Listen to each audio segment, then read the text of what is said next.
राम राम शेतकरी मित्रांनो, आपण आता आपलं स्पेशल एक गोडाऊन म्हणजे दुकान बनवलेलं आहे. तिथे आपण हा सामान आपल्या जो नैसर्गिक निविष्ठा बनवण्याचे आहे ते आपण इथे आता करून घेत आहोत. कारण घरामध्ये भरपूर अडचणी येते, त्याचे ज्या निविष्ठा असतात आपल्या त्याचा वास येतो, त्याच्यामुळे घरवालेही परेशान होऊन जातात. कारण प्रत्येक वेळेला ते काढ घाल करावं लागतं. कोणी शेतकरी आला त्यांना निविष्ठा द्यावं लागतात. त्याच्यामुळे आपण आता स्पेशल दुकान करून घेतलेलं आहे. आता आपला शेतीच्या जे अवजार आहे ते आपण जाडमीठ असेल स्टॉकमध्ये ठेवलेलं, ते या आपण जे काही निविष्ठा बनवलेल्या आहेत या आपल्या जीवाणू कल्चर आहे ते आपण इथे आता बनवणार आहेत. ऑलरेडी पाला एक केळी कोरपड शेवगा टॉनिक वेगळं बनवून ठेवलेलं आहे. आता इथे आपण जगदम सल्फरच्या जागेवर SR कल्चरमध्ये जे 99% गंधक येतं ते पाण्यात कोणत्याही याच्यात विरघळत नाही. पण आपण मागच्या वेळेला SR कल्चरमध्ये टाकून ते विरघळलेलं होतं पूर्णपणे आणि त्याच्या अर्क आपण फवारणी केलेली होती मुंगाला, तर त्याचे परिणाम आपल्याला चांगले भेटले होते. त्यामुळे आपण आता ते बनवतो आहे. हे ऑलरेडी जीवाणू कल्चर तयार झालेलं आहे. SR कल्चर तयार झाल्यानंतर आपण आता दाखवू कसं विरघळतं काय. आणि शेतकरी मित्रांनो, आपण त्याचा पुरेपूर वापर करून रिझल्ट भेटलेला आहे. अजून दुसरी गोष्ट, जे आपण जगदम सल्फर बनवतो ते आपण जमिनीत देऊ शकत नाही अशी प्रोसिजर आहे. पण हे आपण जमिनीतून देऊ शकतो आहे, कारण आपण जे बनवलेलं आहे ते जीवाणू कल्चरमध्ये.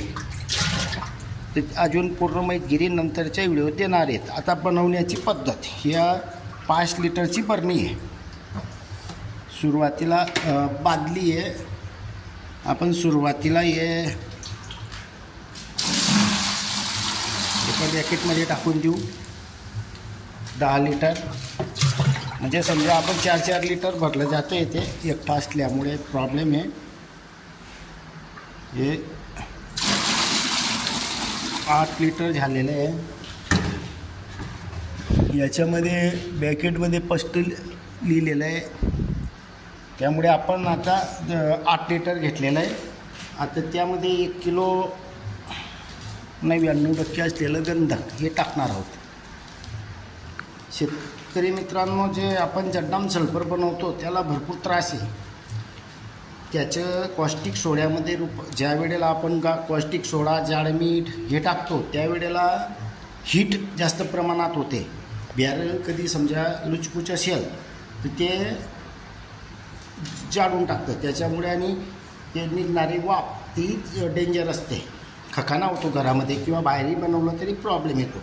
तर आपण आता याच्यामध्ये हे सोप्या पद्धतीने, हे तुम्ही अनुभवासाठी कोणत्याही पाण्यामध्ये तर ते कधीच विरघळत नाही.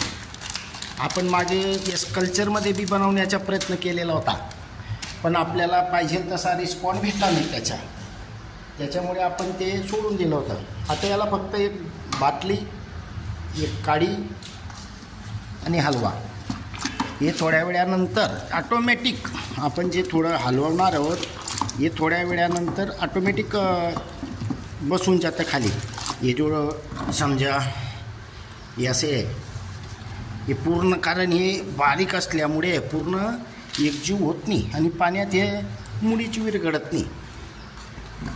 हे थोड्या वेळानं 2 ते 3 ते 4 तासामध्ये हे पूर्ण एकजीव होऊन जातं. आता थोडं 15-1 मिनटं 2, 4, 5, 10, 15 मिनटं आपण याला हलवत राहू, म्हणजे जेणेकरून हे लवकर विरघळेल. आणि हे आपण टाकल्यानंतर 10 दिवसानंतर याचा वापर करायचा आहे. तर शेतकरी मित्रांनो, अजून एक व्हिडिओ बनवण्यापेक्षा यामध्ये आपण जमिनीमधून 2 लिटर सोडायचे. आणि दुसरी गोष्ट, पंपाला फक्त एका पंपाला 100 ml टाकून फवारणी करायची आहे. आपले जे काही निविष्ठा आहेत त्याच्याबरोबर चालणार आहे. आपण याच्या अगोदर प्रयोग केलेला आहे. आणि शेतकरी मित्रांनो, आपण ज्या वेळेला प्रयोग करतो पूर्ण अनुभव घेतो त्यानंतरच आपण शेतकऱ्यांपर्यंत पोहोचवतो. कारण कसं असतं, एखादं पीक कधी नुकसान झालं तर हे 4-6 महिन्याचं असतं. त्याच्यामुळे झटका बसतो आणि कर्जबाजारी होण्याचे चिन्ह असतात. त्याच्यामुळे आपण अनुभव घेतो, त्याच्यानंतरच आपण शेतकऱ्यांपर्यंत हे पोहोचवतो. हे ज्यावेळेला आपण बनवतो त्यावेळेला ग्रुपमध्ये चर्चा करून सर्व शेतकरी, जे काही शेतकरी प्रयोगशील आहेत किंवा करत असतात, त्यांना आपण अगोदरही चर्चा करतो. त्याच्यानंतर निष्कर्ष घेतो, अनुभव घेतो आणि शेतकऱ्यांपर्यंत पोहोचवतो. धन्यवाद.